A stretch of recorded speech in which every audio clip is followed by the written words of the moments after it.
flowers were still in her hair when the world ended. White winter blossoms, woven into Willa's dark braid that morning by hands that had trembled. Her own hands, clumsy with nerves and something she hadn't yet recognized as dread. She had told herself the trembling was excitement. She had told herself a great many things that day. Now she stood at the edge of the forest, alone. Those same flowers slowly wilting against the cold, and she understood that she had been lying to herself for a very long time. The ceremony was over. She had watched every second of it.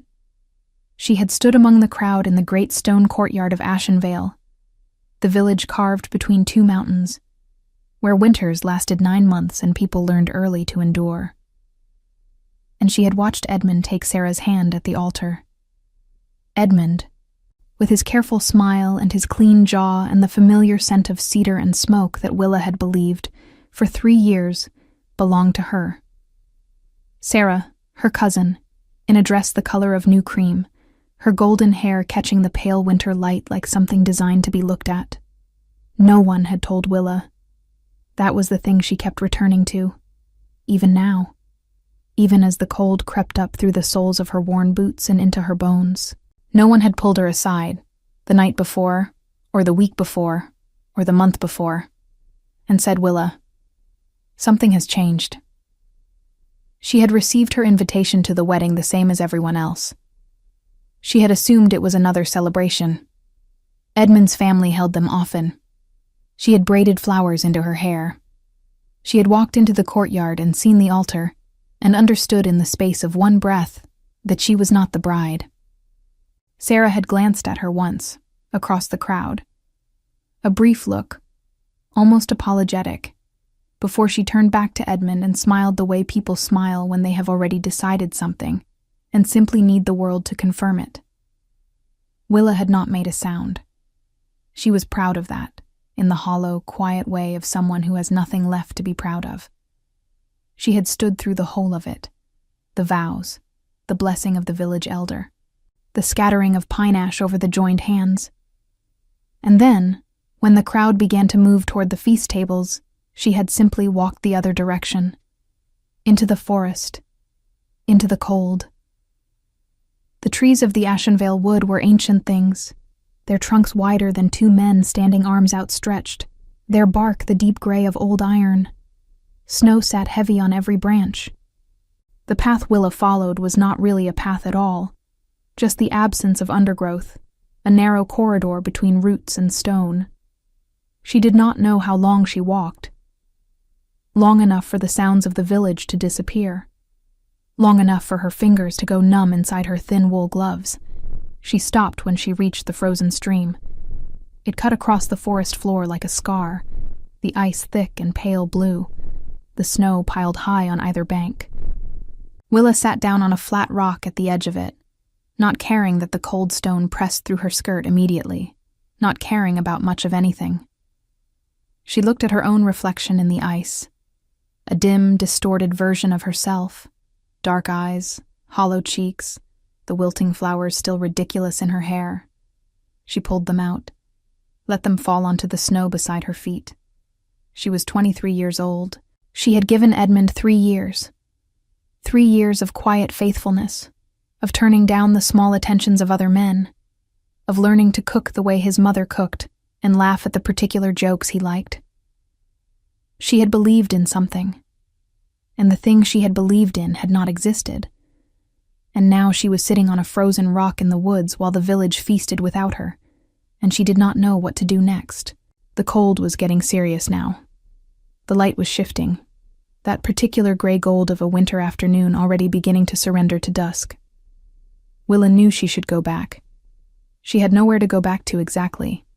Her small room above the tanner's workshop, which she rented in exchange for keeping the man's accounts, was hardly a comfort, but the forest at night in deep winter was a different matter entirely.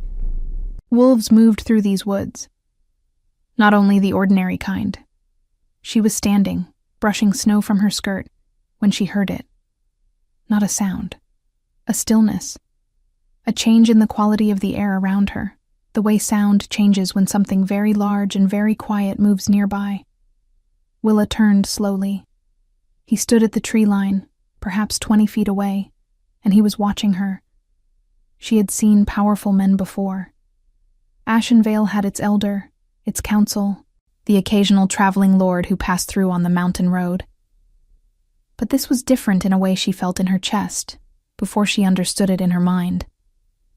He was tall, significantly taller than any man she knew, dressed in dark traveling leathers, a heavy cloak the color of charcoal hanging from his shoulders, fur-lined and thick with road dust. His dark hair was wind-roughened. His jaw was set with the particular stillness of someone who had learned to control every visible thing about himself. His eyes, across the distance and the dimming light, were gold, not amber, not brown. Gold, the way firelight is gold when you look directly into it. He did not move. He simply looked at her, and the looking had a weight to it, a pressure, as though the air between them had changed composition. Willa's first instinct was fear, a rational response to finding a large, unknown man watching her alone in the woods in winter. Her second instinct, arriving almost simultaneously and confusing her considerably, was that he was not going to hurt her. She didn't know why she thought this. Nothing about his appearance suggested gentleness. Everything about him suggested the opposite. But he had not moved. He was simply watching. "You've been standing there for some time," she said. Her voice came out steadier than she expected, perhaps because she had already spent her capacity for feeling undone today, and there was nothing left to spend. Something shifted in his expression. Not quite surprise. Something closer to recalibration, as if she had responded to a test in a way he had not anticipated. "I have," he said. His voice was low even, with the careful control of someone who has learned that volume is not the same as authority. "I wasn't certain you'd notice." "The forest went quiet," Willa said. "Things go quiet around predators." Another shift. This one was harder to read. He took one step forward, out of the tree shadow, and the last light caught him fully.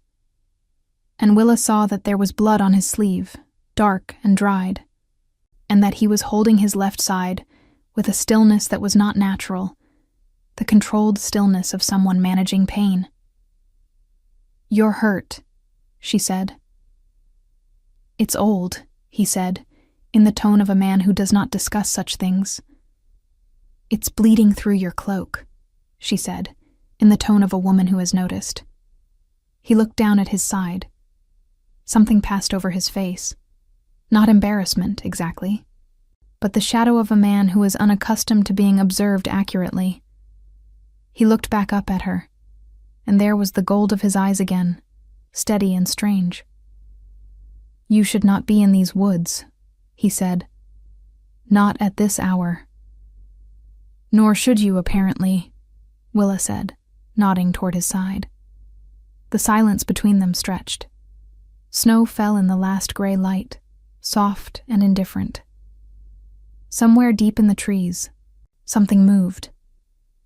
And whatever it was, it moved away, quickly, which told her something about the man standing before her that no introduction could have communicated more clearly.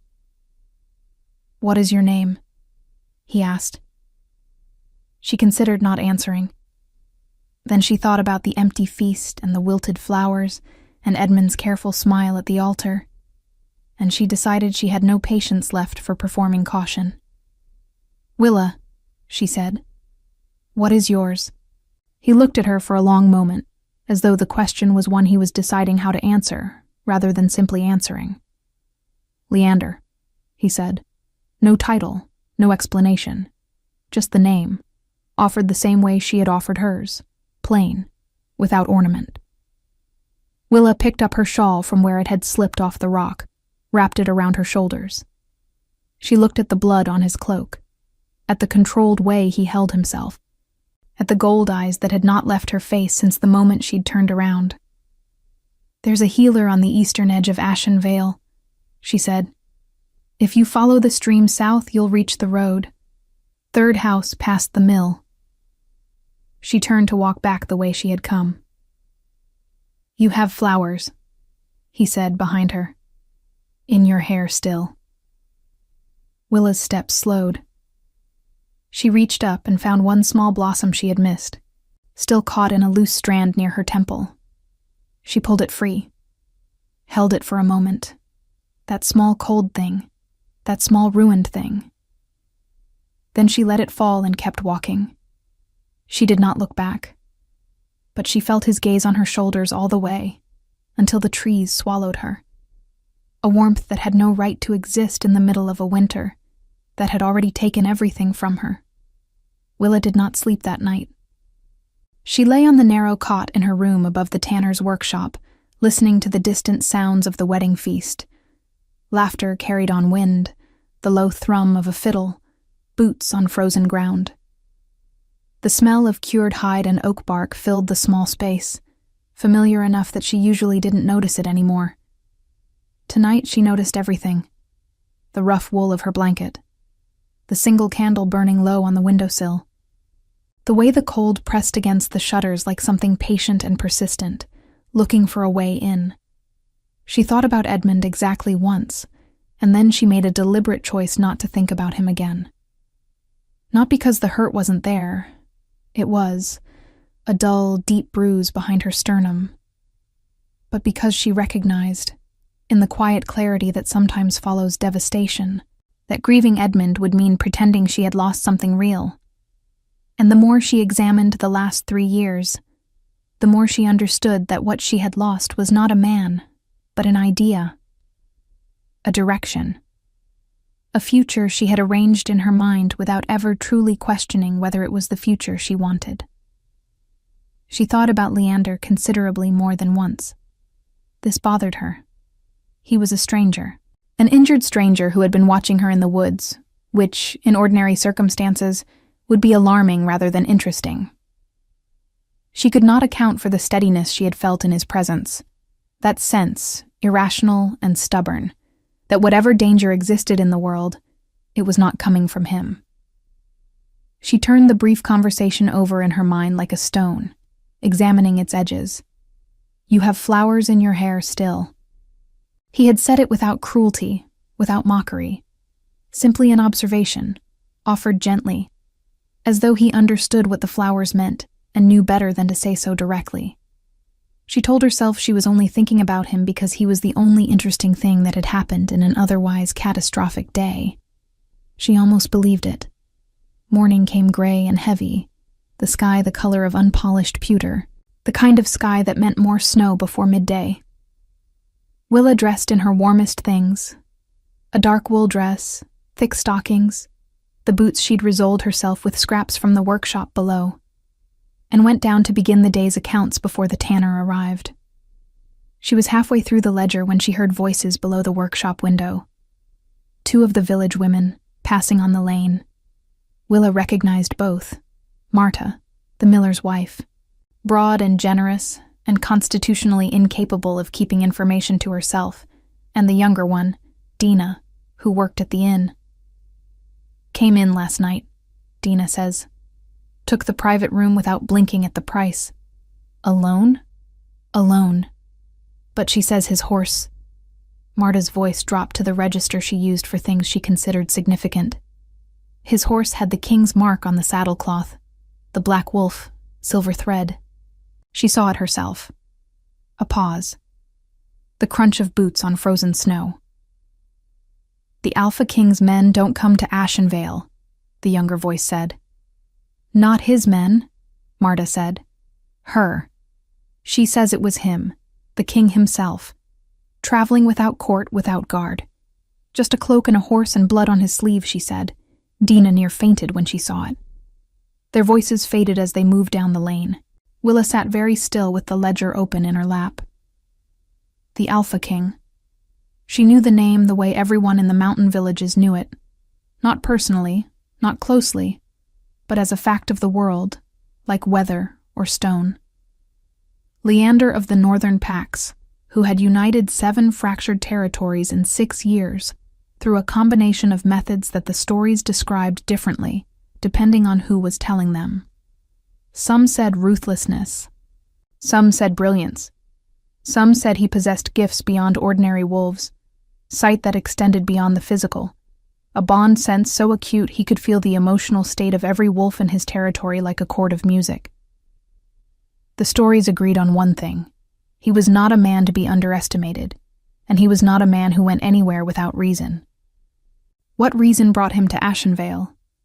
A village of 300 souls wedged between two mountains, notable for nothing except the quality of its pine resin and the stubbornness of its people. She could not imagine.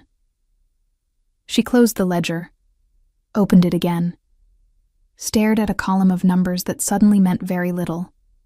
Just the name, offered plain. No title, no explanation. She thought. He could have told her who he was. He had chosen not to. She thought. That was either courtesy or strategy, and she wasn't sure which. She saw him again before noon. She hadn't gone looking. She had gone to the market stalls on the main lane to purchase a measure of oats and a paper of salt, ordinary errands that she had done every week for 2 years, and he was simply there, standing at the edge of the square near the stone well, dressed in the same dark leathers with a fresh cloak, this one less road-worn, watching the village with the quiet attention of a man cataloging details. He saw her at the same moment she saw him. She felt it, a small, specific shift in awareness, like a sound pitched at a frequency she recognized. She almost turned away. The part of her that was sensible and bruised and had spent the previous night talking herself into composure almost managed it. But her feet, it seemed, had made a different decision, and she was walking toward him before she had fully agreed to do so. "You found the healer," she said, stopping a few feet away, nodding toward his side. He stood differently this morning, easier, without the controlled stillness of managed pain. "I did," he said. She was not pleased to be woken. "Etta is never pleased," Willa said, "but she's effective. And she told me I was fortunate the wound hadn't gone deeper." He paused. "She also told me I was a fool for traveling alone." "She tells everyone that," Willa said. "She told the blacksmith he was a fool for hammering with a cracked anvil. She told the elder he was a fool for planting rye on the north slope. She's usually right." Something in his expression loosened slightly. Not quite a smile, but the shadow of one. The suggestion that somewhere beneath the controlled surface, a smile was architecturally possible. "Are you always this direct?" "I was raised by a practical woman," Willa said. "She believed that soft words were a kindness you gave the dying. Everyone else deserved the truth." "And where is she now, this practical woman?" A small pause. 3 winters passed, Willa said. "The fever." "I'm sorry," he said, and the words were simple and unornamented, without the performative sympathy she had learned to expect from people who didn't know what else to say. He sounded like a man who understood what loss was and did not try to decorate it. The square moved around them. Villagers with baskets and bundles, a boy leading a gray mule, the smell of bread from the baker's open door mixing with pine smoke and cold air. Ordinary morning sounds. And yet the space between herself and this man felt separate from all of it. Quieter, with a quality of attention that Willa could not name. "Why are you in Ashenvale?" she asked. He looked at her steadily. "Passing through," he said. "To where?" "North."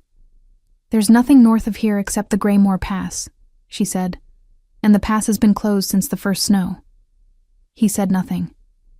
"You're not passing through," Willa said, the almost smile again. "You noticed." "The forest goes quiet around predators," she said, "and predators don't stop moving without reason." He was quiet for a moment, studying her with those gold eyes that gave nothing away, and at the same time gave everything away because they were too focused, too deliberate. The eyes of a man who had already decided something and was waiting for the right moment. "There is something in Ashenvale that requires my attention," he said carefully. "I am not yet ready to explain what it is." Willa considered this answer. It was honest. She could feel that it was honest, which was interesting, because she couldn't usually feel such things. It was incomplete, clearly, but it was not a lie dressed as an answer.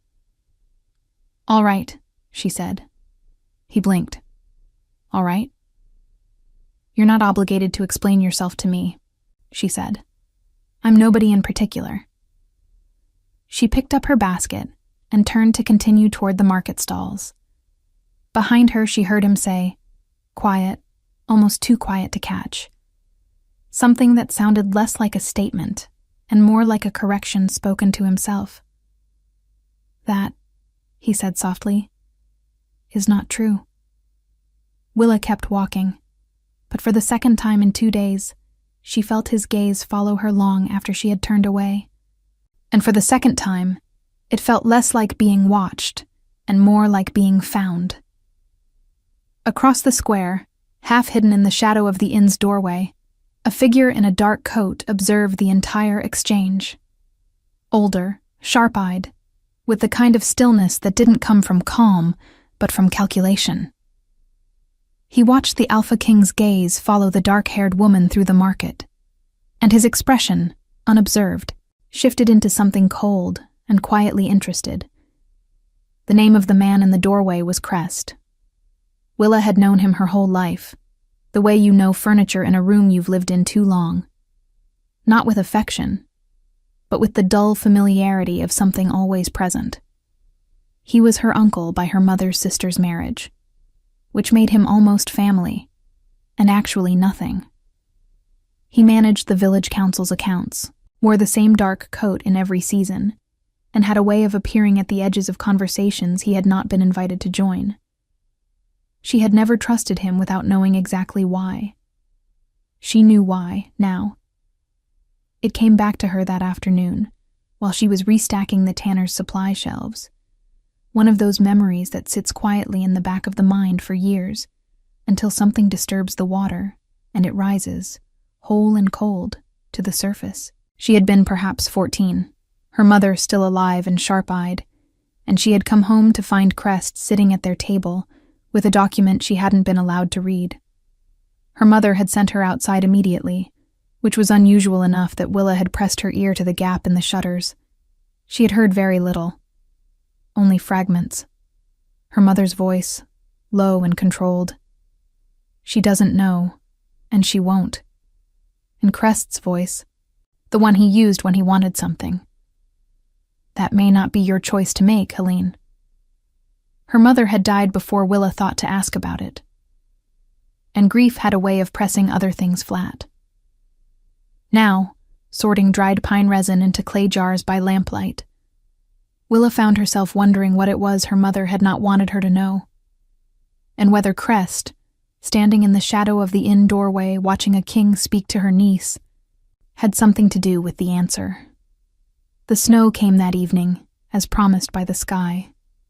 By the time Willa bolted the workshop shutters, the lane outside had disappeared under 3 inches of fresh white, and the cold had dropped to the serious kind, the kind that made the wood of the window frames contract and groan. She was heating water over the small iron brazier in her room when someone knocked at the door below. She assumed it was the tanner, who occasionally forgot things. She pulled her shawl tighter and went down. It was not the tanner. Leander stood in her doorway with snow on his shoulders and an expression that suggested he had arrived at this decision through a process that was not entirely comfortable for him. Behind him, the lane was empty and white and silent. "This is unusual," Willa said. "Yes," he agreed. "How did you know where I lived?" The healer mentioned it. "Edda told you where I live." After significant reluctance, he said, "and a considerable lecture about the impropriety of men who ask such questions." Despite everything, despite the strangeness of him on her threshold in a snowstorm, despite the day and the wedding and the sleepless night, Willa felt something loosen in her chest. Not quite a laugh, the ghost of one. she stepped back from the door. He came in, ducking slightly under the low frame, and stood in the narrow entry while she closed out the cold. The space immediately felt smaller. Not uncomfortably so, but noticeably. The way a room feels different when something significant occupies it. "There is something I need to tell you," he said. "I would have preferred more time. I don't have it." Willa folded her arms across her chest. "Then tell me." He looked at her steadily. The lamplight caught his eyes and held there, and she thought again about fire, about how fire, looked at directly, was one of the few things that looked back. "Your mother's name was Helene Voss," he said. "Before she married your father, before she came to Ashenvale, she was part of a different world, one she left deliberately." He paused. Her grandmother was the last true bloodkeeper of the Voss line. Willa said nothing. The word bloodkeeper landed in the room with a particular weight. She knew it, distantly, from old stories. Women who carried in their blood a rare gift among wolfkind, not the shift, not the strength, but something older. The ability to recognize bonds, to feel the truth of a mate connection the way ordinary wolves could not, to see it clearly, without confusion, the way you see something in full light. That line was thought to be gone, Leander continued. Helene disappeared from the northern packs 30 years ago. Everyone assumed she had died. No one knew she had come here and built a quiet life and had a daughter. His jaw tightened slightly. "I learned the truth only recently, from records that should have been destroyed but weren't." Willa's voice came out very careful. "You're saying the gift passed to me. I'm saying it's possible. I'm saying there are people who believe it, and belief alone is enough to make you valuable to the wrong kind of person." He held her gaze. "And I'm saying that Crest, your mother's brother-in-law, who sits on this village council, has been in contact with a man named Dorian Fell for the better part of 2 years. The name meant nothing to her. She said so." "It will," Leander said, and there was something in his voice when he said it. Not threat, but the particular gravity of someone delivering a truth they wish they didn't have to deliver. "Dorian Fell is the reason I'm traveling north. He has been quietly moving through the border territories for 3 years, collecting leverage. Old bloodlines, old gifts, old debts, building something. I don't yet know the full shape of it, but I know that when his name appears near a village, it is not coincidence. And his name appeared near Ashenvale 2 months ago." Willa sat down on the bottom step of the narrow stair. Not because she felt faint. She didn't. But because standing suddenly seemed like unnecessary effort. "You came here looking for my mother's line," she said. "I came here to determine whether it had survived and whether it was in danger." A pause. Brief, and waited. "I found both answers quickly." She looked up at him. How quickly? He didn't answer immediately. When he did, his voice was quieter. "The moment you turned around by the frozen stream." The room was very still. Snow tapped softly against the shutters. The brazier crackled. Willa thought about what it meant. Really meant. Past the shock of it. That this man had come to her village looking for a remnant bloodline, and had found her sitting alone in the woods, with wilted flowers, and an expression she hadn't been trying to hide. She thought about her mother saying she doesn't know, and she won't. She thought about Crest's face in the doorway, the cold calculation in it. "My mother knew," Willa said. It was not a question. "I think she knew," Leander said. "And I think she chose to protect you from it by keeping you outside of it entirely." "And Crest?" "Crest has known at least as long as your mother did, possibly longer." Willa pressed her palms flat against her knees and thought about the document at the table, 30 years old now in memory. "That may not be your choice to make, Helene."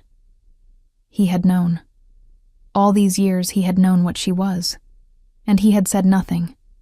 And he had positioned himself close, close enough to act when the time came. And the time, apparently, had come. "Edmund," she said suddenly, and the name felt strange in her mouth, smaller than it had yesterday. "Edmund and Sarah—" She stopped. Leander watched her work through it, and she could see that he already knew, and that he had been deciding whether to tell her. "Crest arranged it," she said. Not a question this time either. Leander's expression answered before he did. "He needed you isolated," he said quietly. "Alone. Without alliance.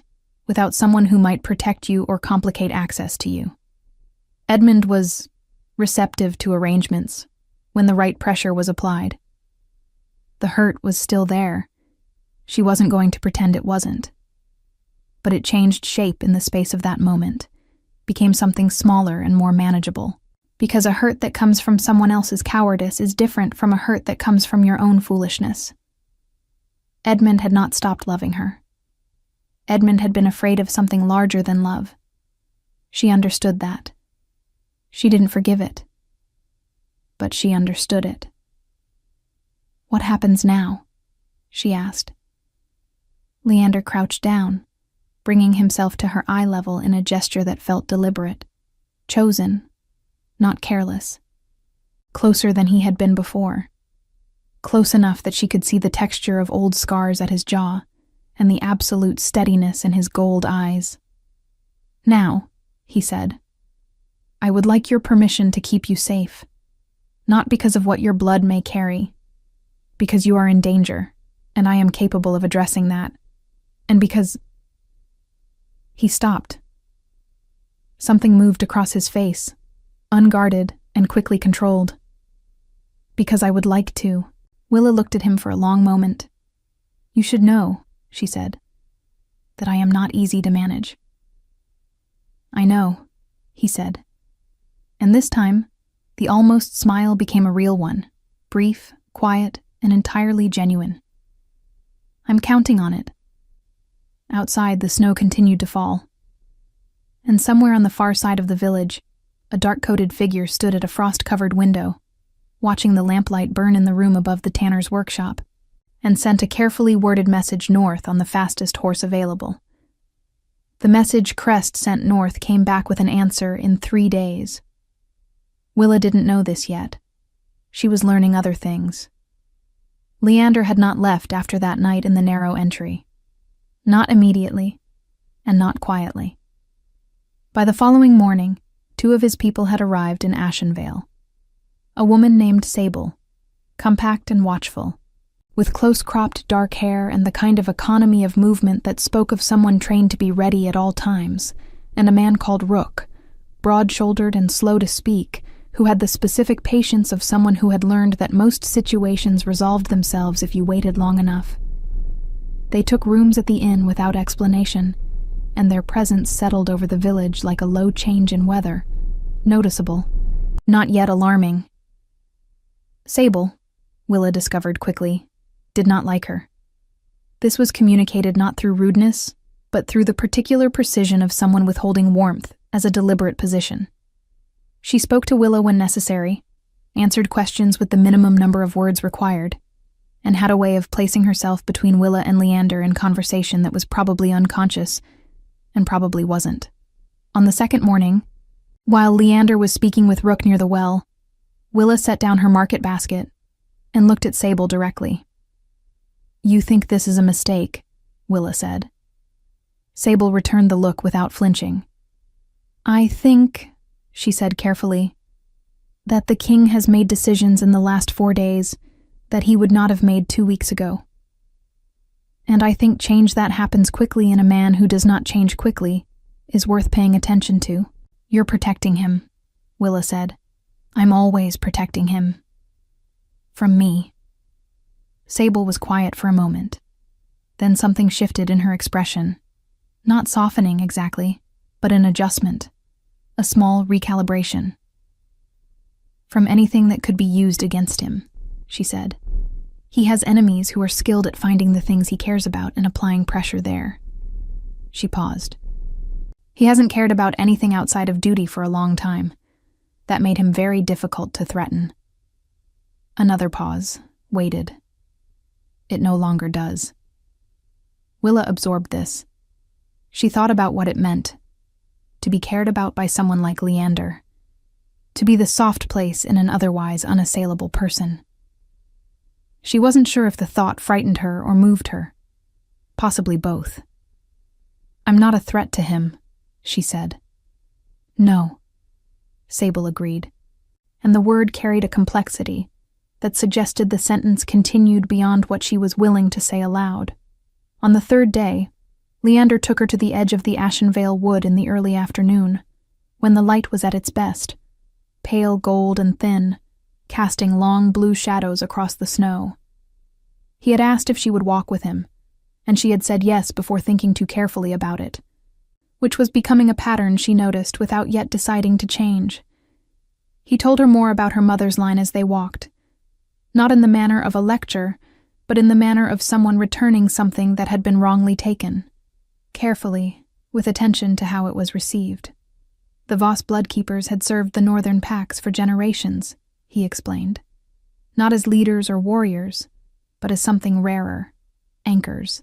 Their gift was not power over others, but clarity within themselves, a kind of emotional truthfulness that extended outward, that other wolves could feel without being able to explain. In their presence, deceptions became harder to maintain, bonds became clearer.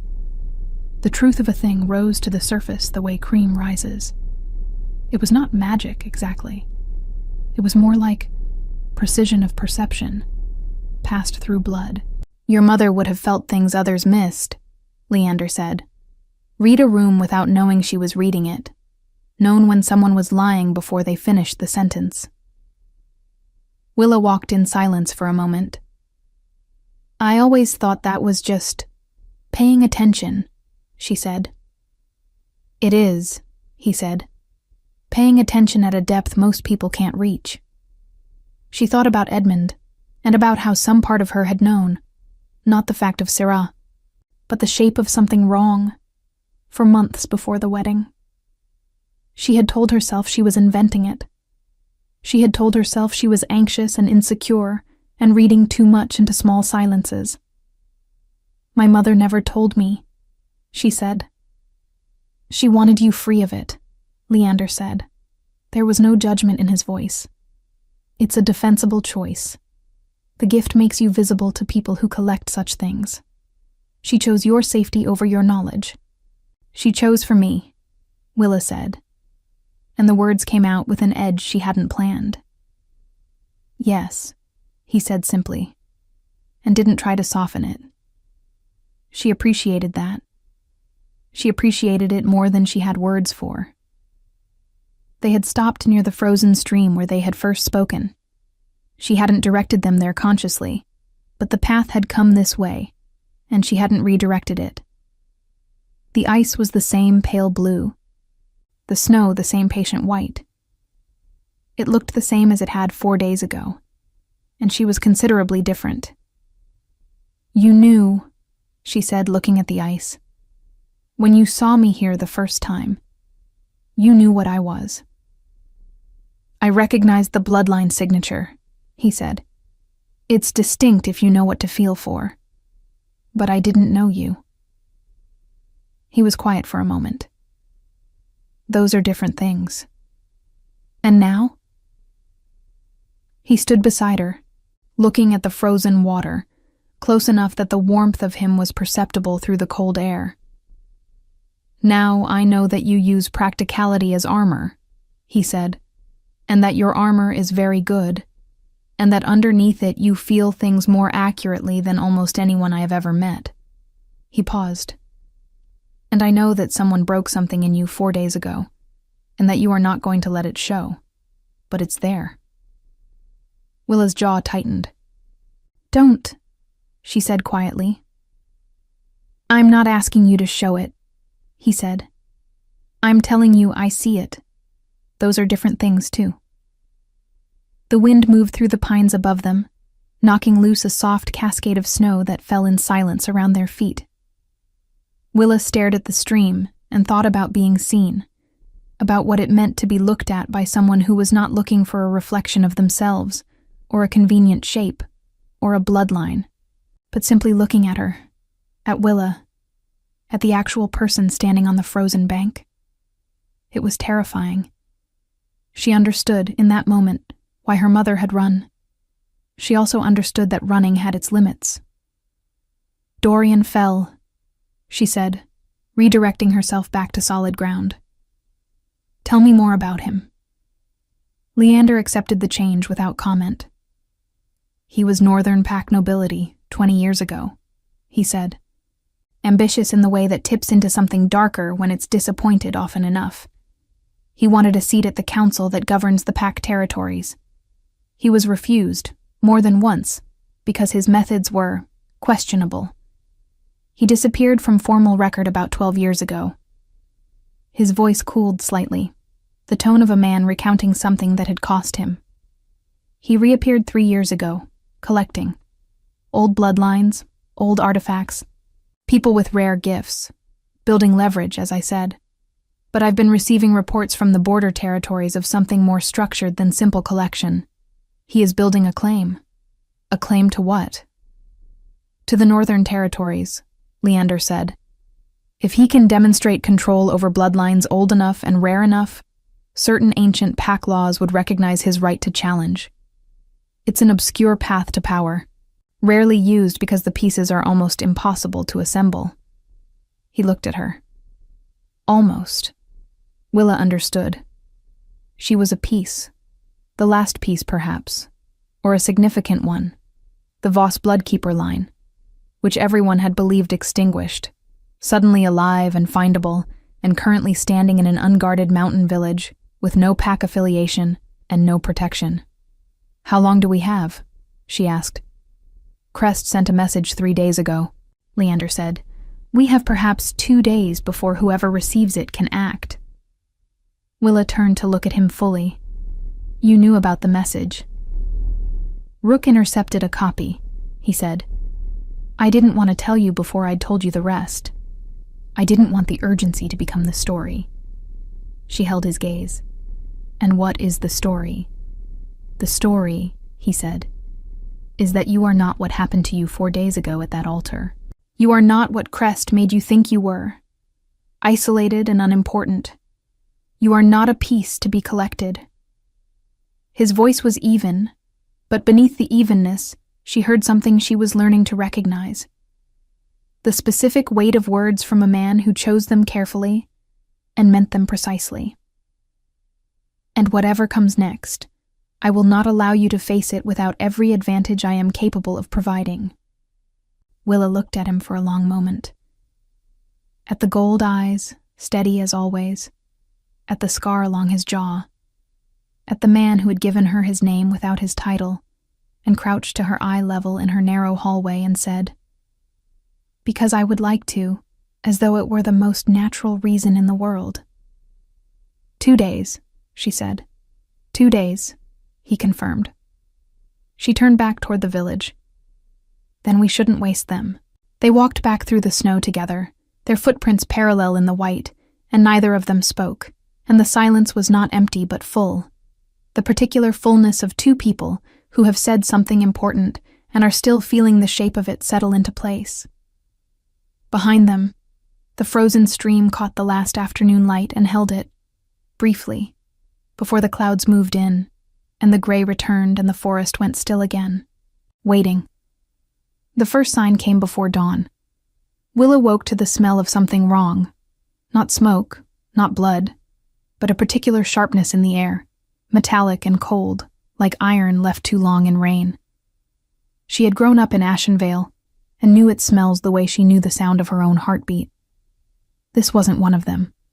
She was dressed and down the stairs before she had fully decided to be.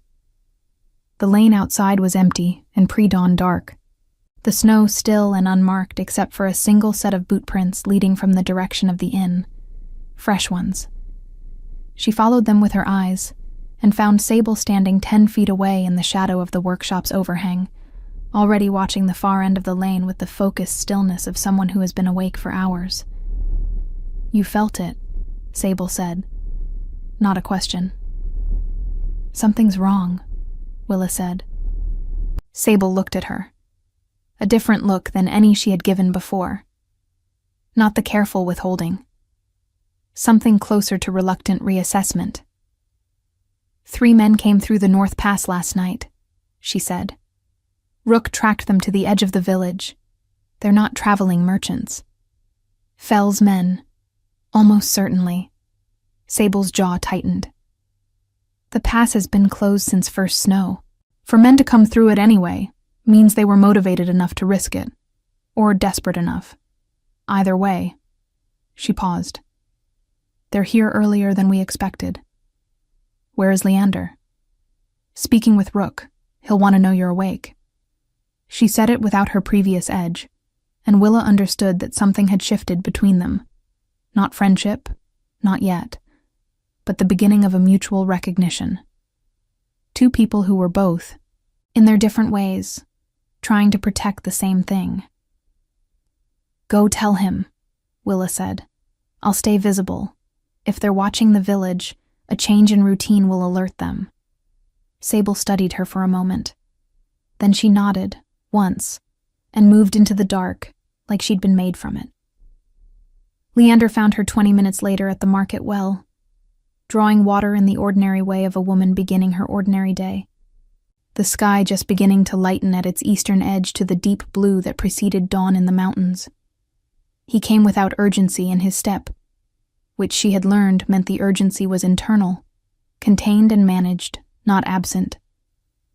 "You should be inside," he said quietly, stopping beside her. "If someone is watching, inside looks like hiding," she said. "Hiding looks like I know something. I don't want them to know I know something." He was quiet for a moment. "You've thought about this." "I've been awake for an hour." He took the rope from her hands and drew the bucket up himself, not as an assertion, but as a simple, practical act. And the ease of it, the way he moved into the space beside her without announcement or ceremony, did something to her chest that she set aside firmly for later consideration. "Rook identified one of the men," he said, voice low. "He goes by the name Garrett. He works as an advance agent, comes into a location before Fell's main group, confirms the target is present, removes complications." "Removes," Willa said. "Quietly," Leander said. "He has a preference for making things look accidental." Willa thought about the metallic smell in the air before dawn.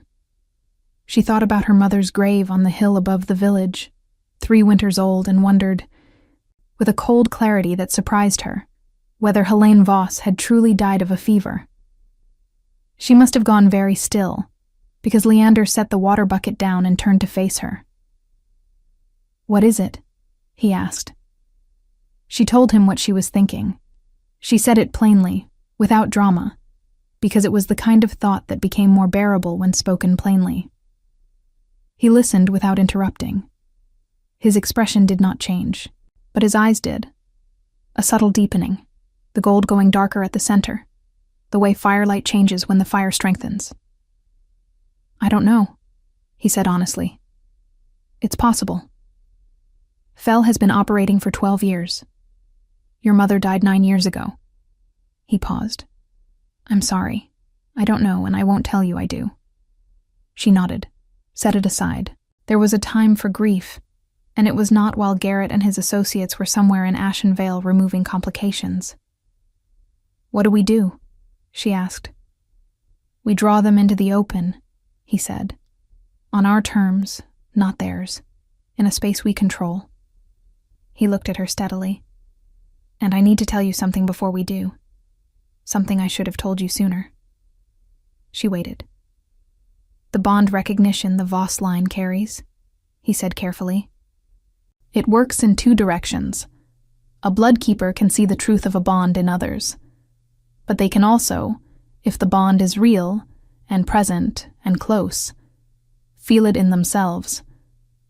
He held her gaze. "You have been feeling something since the frozen stream, Willa. I know you have. I know because I have been feeling it too, And I want you to understand that I am telling you this not to use it as an instrument. Not to make you feel obligated or managed or moved in a direction you haven't chosen. The words came careful and deliberate, each one placed with precision. I'm telling you because you deserve to know what it is. What you're feeling is real, and it's yours. Whatever you do with it belongs entirely to you. The sky was fully blue now, the first gray light spreading across the snow. A rooster somewhere in the village announced the hour. The ordinary world continued its ordinary turning. Willa thought about what he was telling her. Not the words. She understood the words, but the shape beneath them. A man who could have said nothing and simply let her feel a connection she couldn't explain, who could have allowed her confusion to work in his favor, who had instead chosen to hand her the key and step back from the door. You're making it very difficult, she said quietly, to maintain a reasonable amount of caution. I know, he said. And the almost smile was there again, gentle and brief. I'm sorry for that. No, you're not. No, he agreed. I'm not. Crest found her an hour later. She was returning to the workshop when she heard him behind her. His particular footstep. The slight drag of his left boot that she had known her whole life and never thought anything of until now, when every detail of him felt suddenly readable in a way it hadn't before. Willa, he said, and his voice was the one she knew, warm, avuncular, the voice of almost family. A word? She turned. He stood in the lane with his dark coat and his careful face, and his eyes that were doing the thing she recognized now as calculation, wearing the mask of concern. Of course, she said pleasantly. I've heard there's a stranger in the village, he said, asking questions, spending time with you. He let this sit for a moment. I only want to make sure you're all right, given everything with Edmund and the wedding. You've had a difficult few days. I wouldn't want someone taking advantage of that. Willa looked at him, really looked at him, the way she was apparently capable of looking at things, with that depth her mother had given her and never explained. He was frightened, she realized. Beneath the calculation, beneath the performance of concern, there was fear, real fear, the kind that comes from knowing something is closing in. And beneath the fear, worse, there was intention. The particular tension of someone who has already decided what they're going to do and is buying time before doing it. I appreciate your concern, she said, and smiled the same way she had smiled all her life in Ashenvale. Practical, unrevealing, her mother's daughter. I'm perfectly all right. His eyes moved over her face, looking for something he didn't find. Good, he said. Good. He paused. You'll come to me if you need anything? Of course, she said. He nodded and moved away down the lane, and she watched him go with the smile still on her face until he turned the corner, and then she exhaled and turned and found Sable standing 2 feet behind her, silent as snowfall. He's going to move tonight, Sable said quietly. I'd bet my life on it. So would I, Willa said. She looked down the empty lane where her uncle by almost had disappeared, and she thought about her mother saying she doesn't know and she won't. And she thought about what it meant to have been protected so carefully from a truth that found her anyway. And she thought about frozen streams and gold eyes, and a man who had handed her a key and stepped back from the door. Tell Leander, she said. Tell him I'm ready. Sable looked at her for a long moment, and this time, what was in her expression was not withholding and not assessment. It was something simpler and harder to come by. Respect. I'll tell him, she said. They were ready before nightfall. Leander had chosen the site carefully. The old granary at the northern edge of Ashenvale, a wide stone building that had stood empty since the previous harvest, far enough from the nearest houses that whatever happened inside its walls would not pull innocent people into it, close enough to the village center that fleeing would be complicated for anyone trying to leave in a hurry. Rook had spent the afternoon inside it, moving through the space with the quiet thoroughness of a man who understood that preparation was the difference between a plan and a prayer. Sable had positioned herself on the roof of the cooper's workshop across the lane, invisible in her dark clothing against the darker sky, patient as stone. Leander stood with Willa inside the granary, in the amber light of a single lantern hung from a ceiling beam, and they waited. "You don't have to be here for this part," he said. He had said it once already, and she had not answered then either. "Crest is my family," she said. "Almost. The confrontation belongs to me as much as to you." He accepted this, because he had learned quickly that there was a category of argument with Willa that existed beyond winning and losing, where the conversation simply ended and the decision stood. The cold inside the granary was deep and still, the cold of stone that has absorbed months of winter and holds it the way old wood holds old smoke. Willa's breath fogged faintly in the lantern light. She had dressed practically, her heaviest wool dress, her risoled boots, her hair braided back in the way of someone who has decided to be unencumbered. No flowers. They heard the footsteps before the door opened. More than one set. Crest had not come alone. 3 men entered first, Garrett among them, recognizable from Rook's description. Medium height, unremarkable face, the particular ease of someone accustomed to walking into situations that ended badly for other people. 2 others flanked him, heavy-set and careful-eyed. Crest came last. He stopped when he saw Leander standing in the lantern light. Something moved across his face. Surprise, rapidly reorganizing itself into calculation. He was good at that. He had been doing it for a lifetime.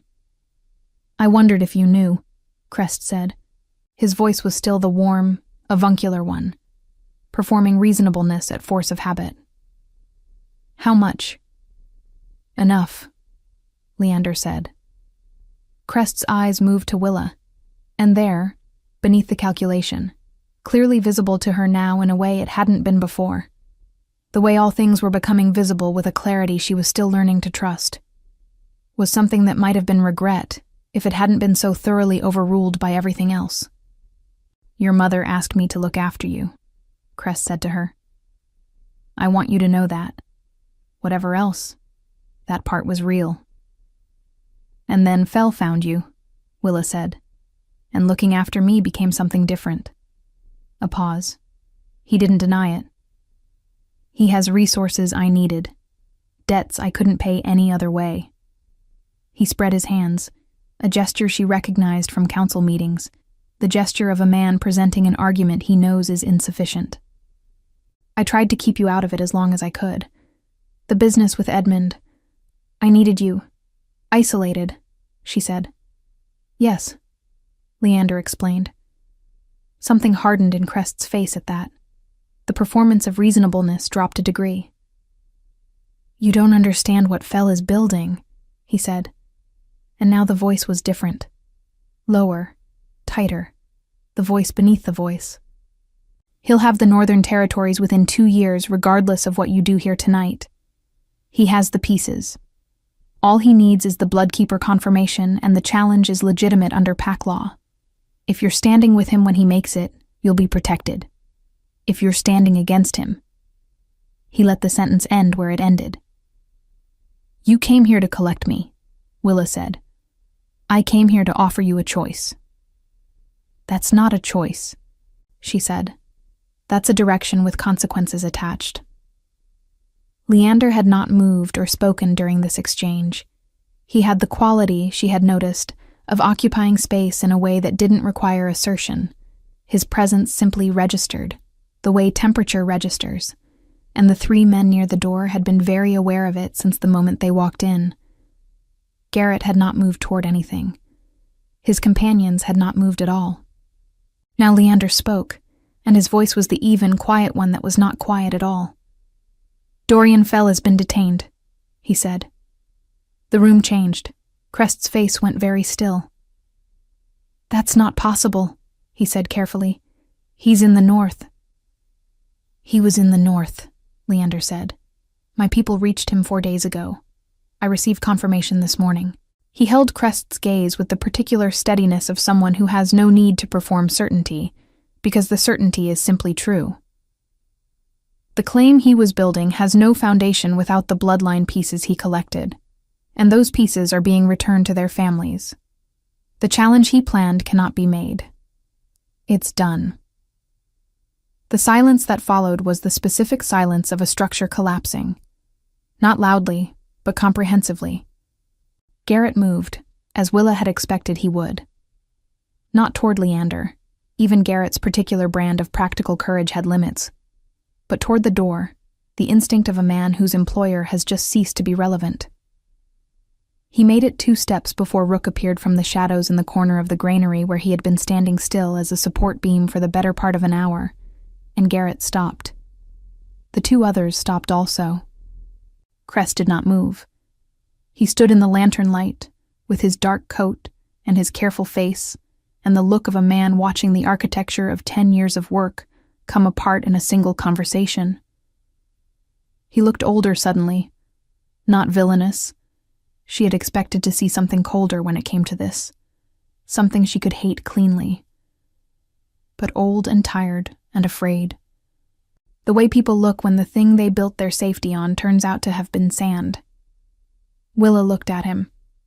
She let herself feel what she felt, fully, and without managing it, the grief of it, because whatever else was true, he was the closest thing to family she had remaining in the world, and he had spent years arranging her life like furniture to suit someone else's purposes.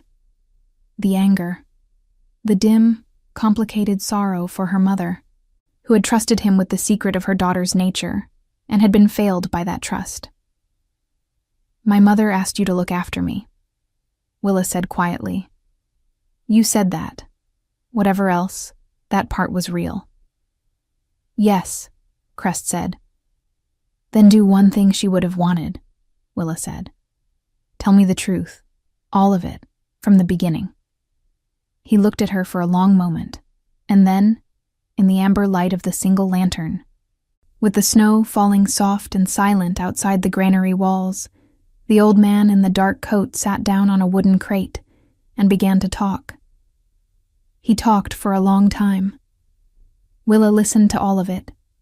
Her mother's flight from the Northern Territories, young and frightened and determined. Crest's knowledge, inherited through his wife, her mother's sister. The years of silence, genuinely kept, genuinely meant. And then Fell's arrival in his life 8 years ago, smooth and resourceful, with documents and debts, and the particular skill of someone who knew how to find the loose thread in a person and pull. He had resisted longer than she might have expected. She gave him that, privately, because accuracy mattered more than comfort. Her mother's death, he confirmed, had been fever. Fell had not reached Crest until the year after. The knowledge would have comforted her more if she'd had it a day earlier, before the wondering had set in, but she accepted it and filed it away.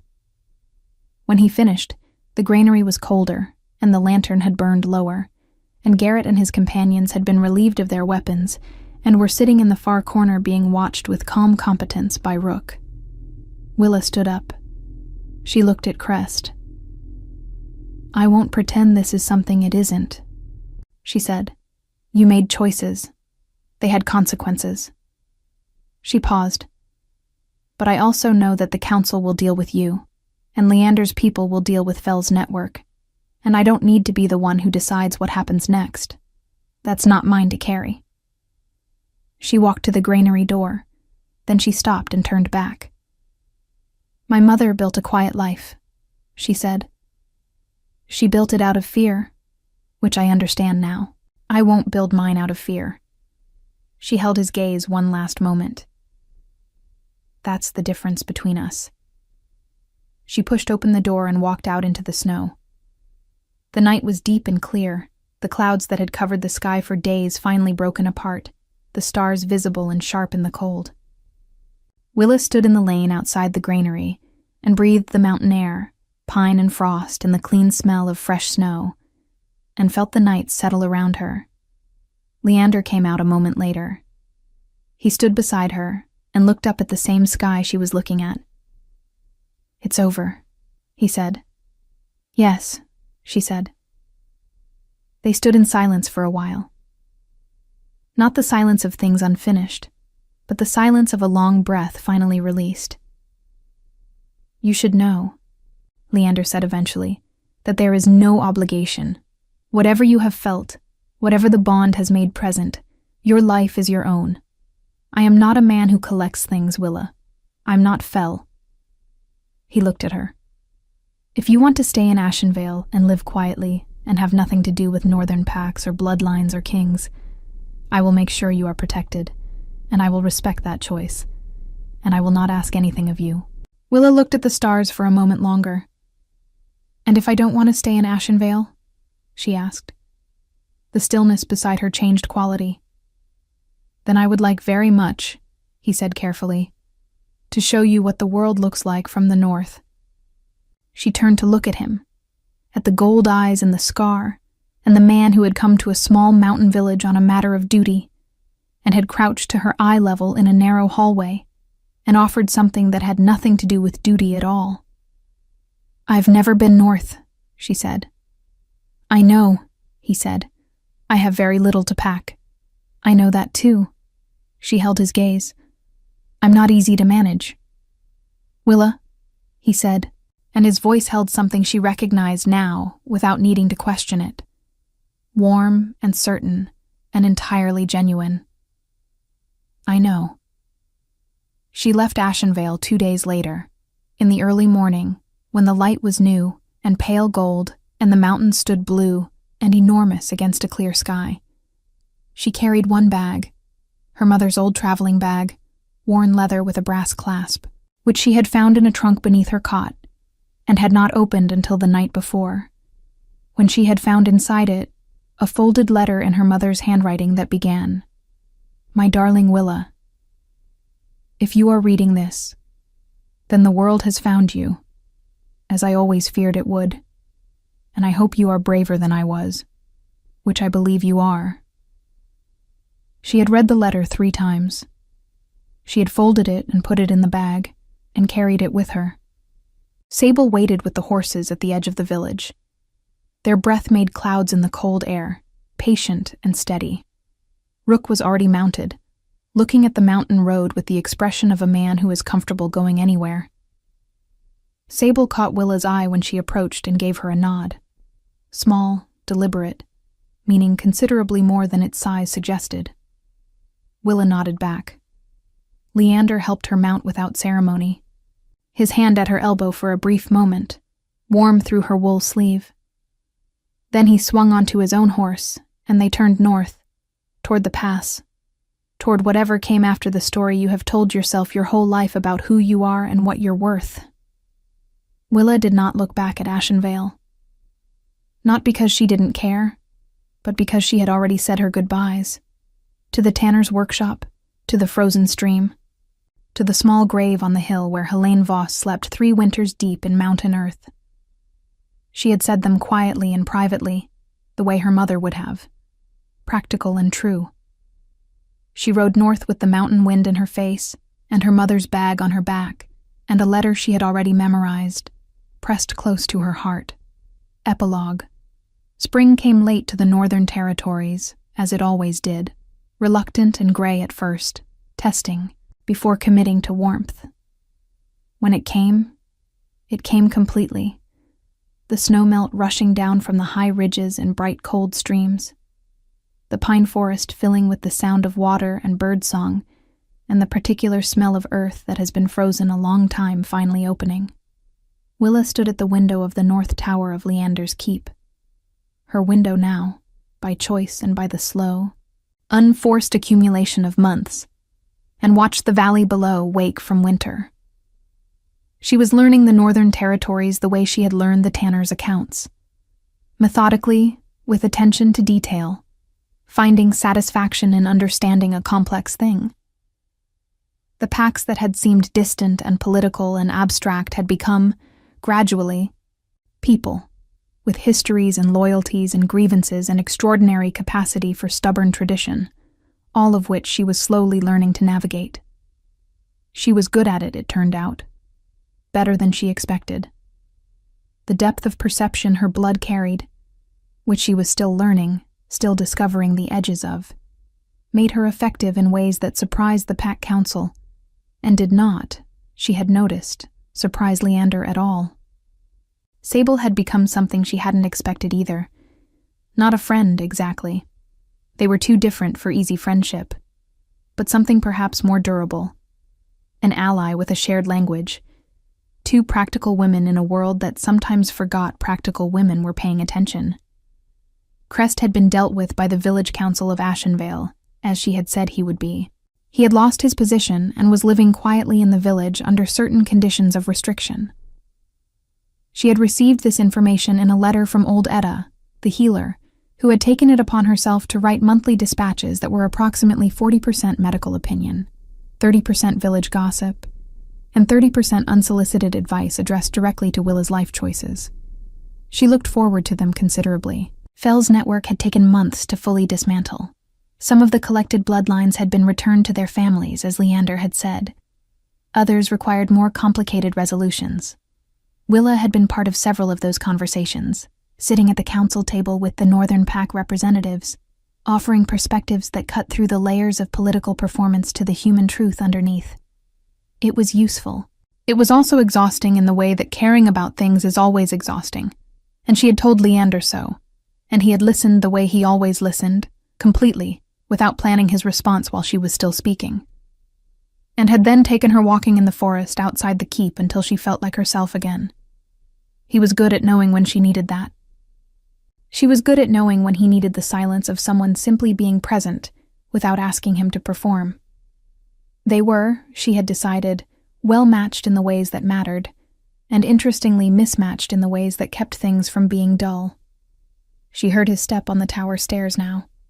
She knew it as well as she had ever known anything, the unhurried weight of it.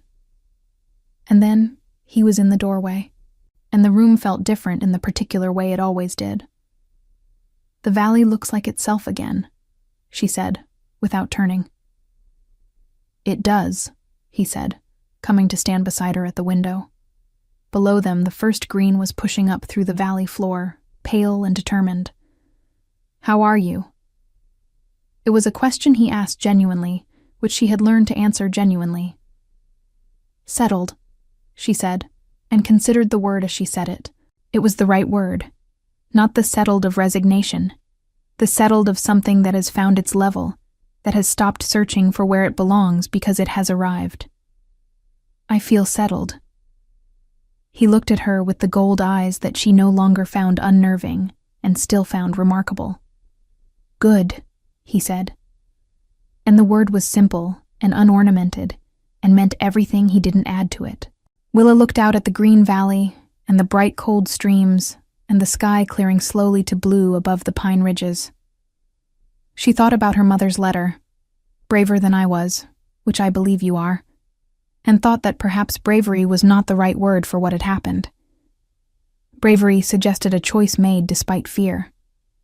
What she had done felt less like defying fear and more like simply choosing truth, again and again, until the fear stopped being the loudest thing in the room. She reached across and took Leander's hand. He turned his palm up immediately, without hesitation, closing his fingers around hers with the ease of something long practiced and privately cherished. They stood together at the window, while the valley below them continued its ancient, patient return to warmth. There was nothing more to wait for, nothing coming that had not already arrived. The story had found its ending, not in the sudden, dramatic way of cliffs and precipices, but in the quiet, certain way of water finding ground, completely, without remainder, and without any possibility of going back.